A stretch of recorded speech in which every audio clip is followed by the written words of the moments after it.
name, yeah. Yeah, I mean it's a legitimate word, right? You don't have any limits. You just go full nuts.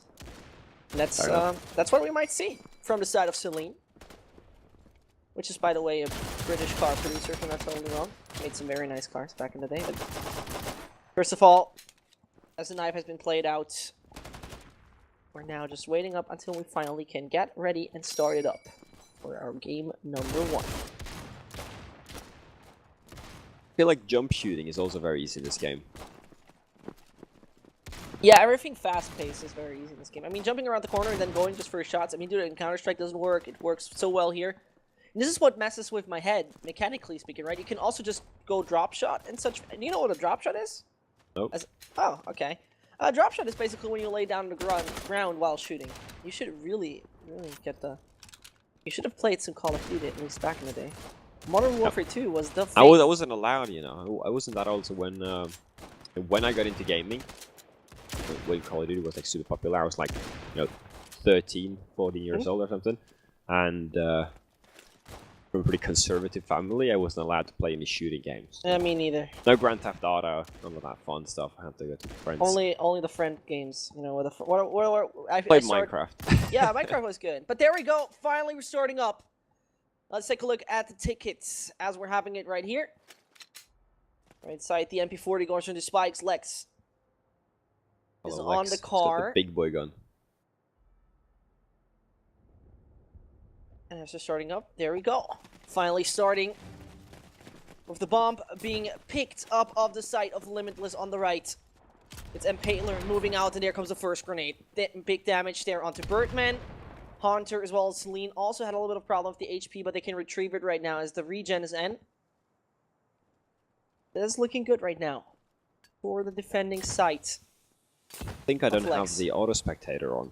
You have to press it, Lucas. There's a big auto on the left bottom. Oh, it's not really to miss. While on the other side, shots are not being missed. From side of Stanley, Impaler gets Grego those, and those tickets need to be picked up. The dog tags, the marks, however you want to call it, are extremely important to get yourself those guns for the next one. Spurks comes in from behind, Impaler smells it, but has no chance to survive as he looks in the wrong direction for a moment. 2 versus 4.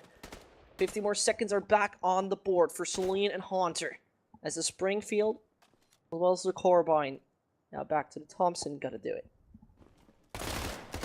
Yeah, Celine is in the hot air. He's going to try to jump up, but Spurks is there taking him down.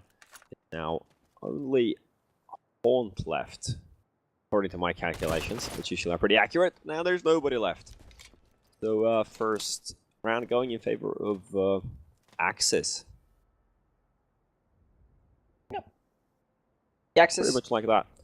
Since there's no, like, economy system, well, it is, but there's no visible economy system, right? You can't see how much cash you have. That's something confuses me. Like, yeah, I mean, it's different to other shooting games, right? But on the end of the day, I find it a very, very refreshing thing because you can still retrieve the cards from your teammates who have fallen. So in the end, you are also being pretty much dicked on if you're losing continuously, right? There's no losing bonus like you have it in Counter-Strike, for example, where you can still get a lot of money from it. The cards are being lost, and continuously losing and not retrieving cards mean that you're suddenly down to just the basic guns. As Birdman, for example, plays the classic Carbine. Lex takes down Celine.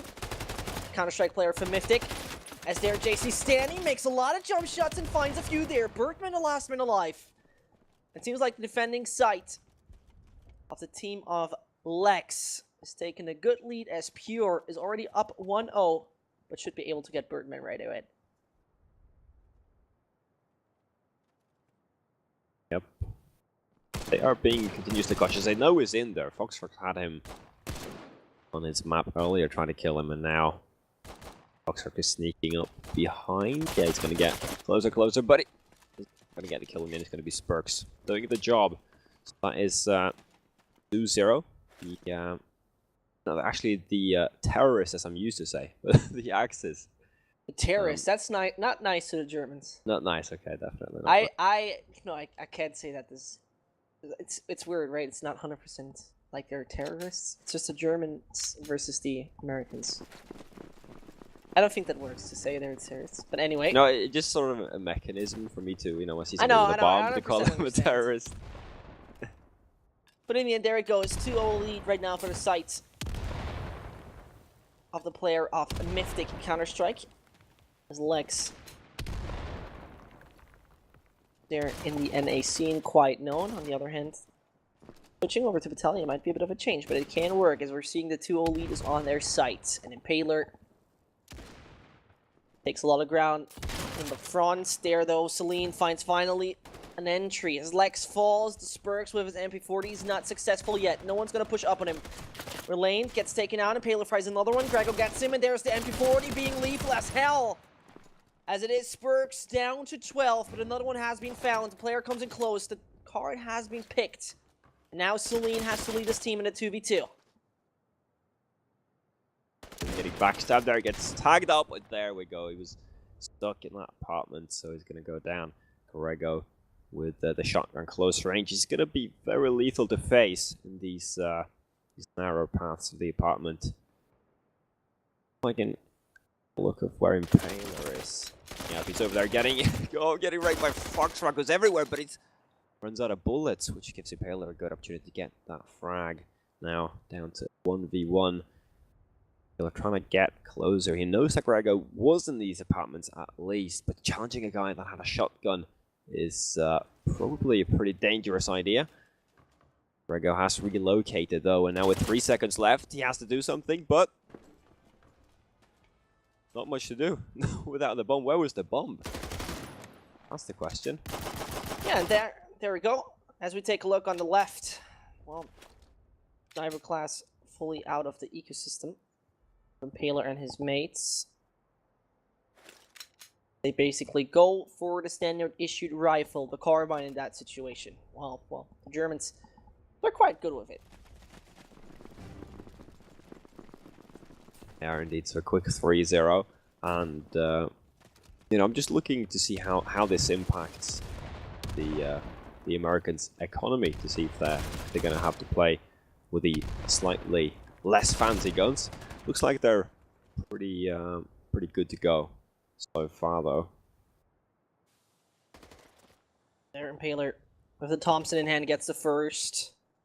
Seems to have a kind of idea where Grego is standing, picking up the card as well, giving him a little bit of an advantage. Here, the bomb falls. Another American is about to fall, as well as Relane is down to 20. Bertman, the only one with 100 HP, now getting shot from behind. 3 versus 1. And the German side is picking up card after card after card, as now Relane is at least getting one more for himself. Tries to make the plant, fakes it out, and from behind he gets fragged. 4-0. Grego deals with that. I really believed that was going to be the first real good clutch. They got 5 sniper cards. The side of Lex is so goddamn well equipped right here. You take a look at it, the MP40 in hand, so also makes it very fast-paced, and also the good amount of snipers they have, or more likely the sniper cards to say it like this, gives them a long-term advantage in that manner. Stacking up, so I feel like it would be good for allies in this case to get their first round 1. Time for that.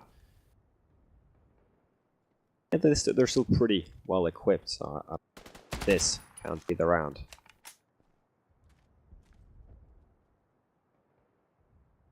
And Spurks stays back on the A site, close to the shed, as he moves over to the right and left, tries to find the right angle on any of those allied forces. As so far, no one is interested to come in. No one is interested to come close. He might get a view onto Bertman throughout the time, but he's down to 16. As JC Stanley takes an aggressive approach toward one of the players. Can get that card. Comes out to Grego though.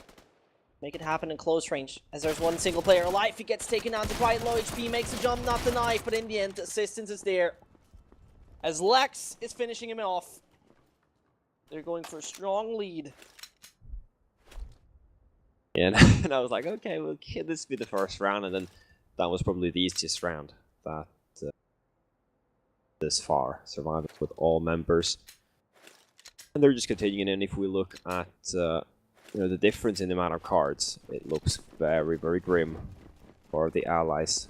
You know, I feel like one round to that could make a very, very huge difference in terms of gear upgrades that they'll be able to get. But I think that the first round is, of course, always the hardest. It is. At that point, being the utility not being so perfect, especially as now Grego is highly interested from flanking. He finds the first with the shotgun, connects to another, not finishing him off, but on the fly. It is a Celine falling as he's getting pretty tacked up. And 6-0 is a hell of a strong lead here on Liberation. As the control from the Axis forces from the side of Lex and his team is working so goddamn well. Yep, so, I mean, we will have to follow this team through.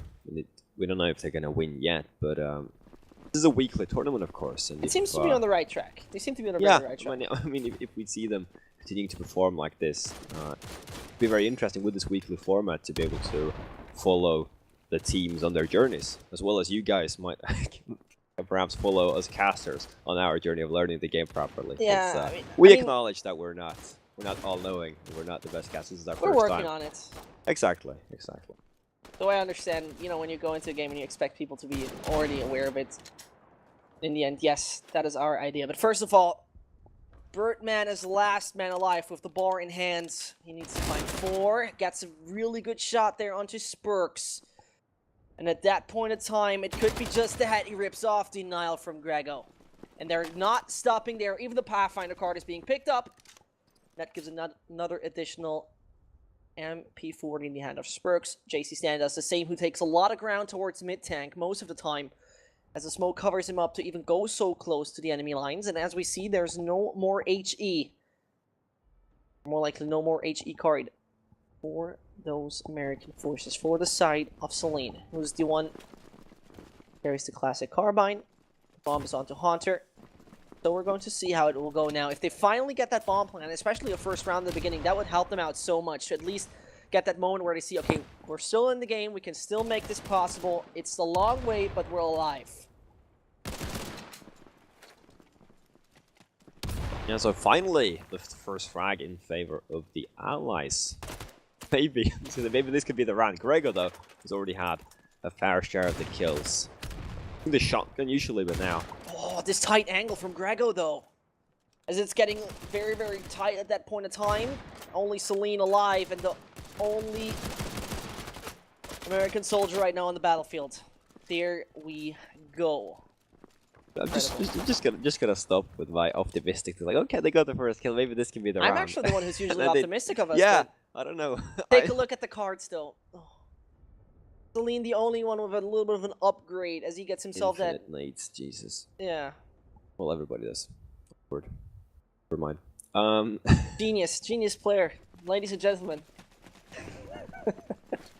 But in the end, as we're having it, Lex taking that long-range approach, not giving his teammates the mid-tank at that time. A little bit of a switch up in the system as they're doing it.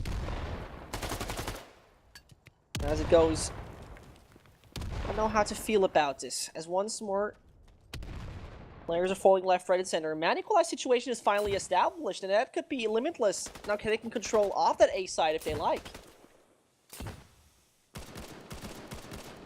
Well, there we go. Birdman with a... No. Through the smoke, or rather above the smoke. Still a very good shot. Grego gets chased down, but don't chase after Greg, because he's going to hit you with that sniper. Oh, what? Oh, man. He didn't hit him there? That didn't... It looked actually like that could have been an easy shot on him. It looked like it was point blank on, but we got fooled in the end. No, this is too fast for us. And bamboozled casters, but in the end, we see another Pathfinder card being used here by Celine. Another one is open for business. Birdman and the rest of the team, but they seem to save it up. Or another aware that this is actually in-game. Which, with the double digits just directly in front and just a bit away for the side of Lex. This game is extremely one-sided so far, as we're about to see an easy victory come in for those mans from Pure. Yep, so the early kills, as usually, going in favor of the Axis. Wow, now everybody's going down. Come on, what is this? Such a fast round. It feels like the Axis now, they've just stopped with their cautious plays. They're just gonna go for the aggression, mow their enemies down. They're sort of declared themselves the winner at this point. I haven't seen this first game, so I haven't seen any heroic comebacks yet. Would be nice to see one, but I mean 10-0. 10-0 with my experience in other games, it seemed a bit too much to even in a system like CS, that 10-0 would be quite painful, as right now we're seeing the site Limitless seems to be down the drain in a horrible and abysmal state, as Pure is taking control over and over. Health regen is there on Foxrocks. Lex is also coming back on the HP he wants to be, while Hunter as well as Birdman all last two alive. There, Spurks finds that crucial frag, brings it down to a 5 versus 1, and we have not seen one of those outstanding clutches. Oh, JC Stone 180, just does baby. the 180 and just goes down on the ground and picks up his head. Well done. I mean, that sort of displays skill difference. I mean, he had his back turned. That should have been an easy kill, even for a newbie like me. That would probably have missed as well. But like, have time to do a 180 there, and even get the frag. That was a bit too much, and that play is pretty representative of the scoreline. And you cannot really say that the side of the Americans, that Limitless, is even shaky, because to be shaky, you would have been standing once in a while. So far, side of Celine is showing just pure weakness right now. As this game is new, logically you have a lot of room to improve, but from start on, it very much seems that Pure is on the right track, while Stanny's coming in from behind and wants to lurk. Gets caught off guard, but his sandwich is now the most of the players. I love Grego. It's like parkour lord. This is incredible. This is so fast-paced. 12-0. And the Axis forces take a massive lead with themselves. There's the switching sides, and I think that will not make a major difference. Well, probably not. I mean, we actually remember how the knife round went down. Like, what side? Do we? No? We don't, but we sort of anticipated, or we speculated about the CT side being the preferable side to start on. Did you see what Impaler wrote? No, how do I get it? Ooh, I got it in the chat. Impaler said, "I just came back, I played with my dog." Yeah. That's not really a good one. Nice entry though by Celine. I usually say my sister's playing, but dog works as well, I suppose. Wait, what did you say? No, when I play bad, I should say my sister was playing. Ah, okay, no, I think it was now his dog playing. I think it's also legit. If his paw can work with that, but first of all, aggression comes in. Stanny, he picks himself up on the site, and there will be B secured as he comes in and sneaks over, finds the player of Impaler. It's actually Hunter taken down. 2 versus 2 as Bartman, as well as Celine, now need to do everything they can to avoid that loss coming in, and it seems like we got a flank going on. As from the site, Celine comes, and the sniper rifle might do the job. And he whiffs it. Celine didn't hit the shot, and that was his opportunity. He gets lagged and taken down in the end. It's only Bertman to now finish up the job before it will be just a very, very one-sided match. Now he needs to crack up that bomb site. It seems that Lex and his team haven't been fully occupied throughout the entire time. Birdman is out of options. He gets the one though. Now it needs to be fused. Ah. There we go. Okay. GG. So that's that pretty much. Our first Battalion game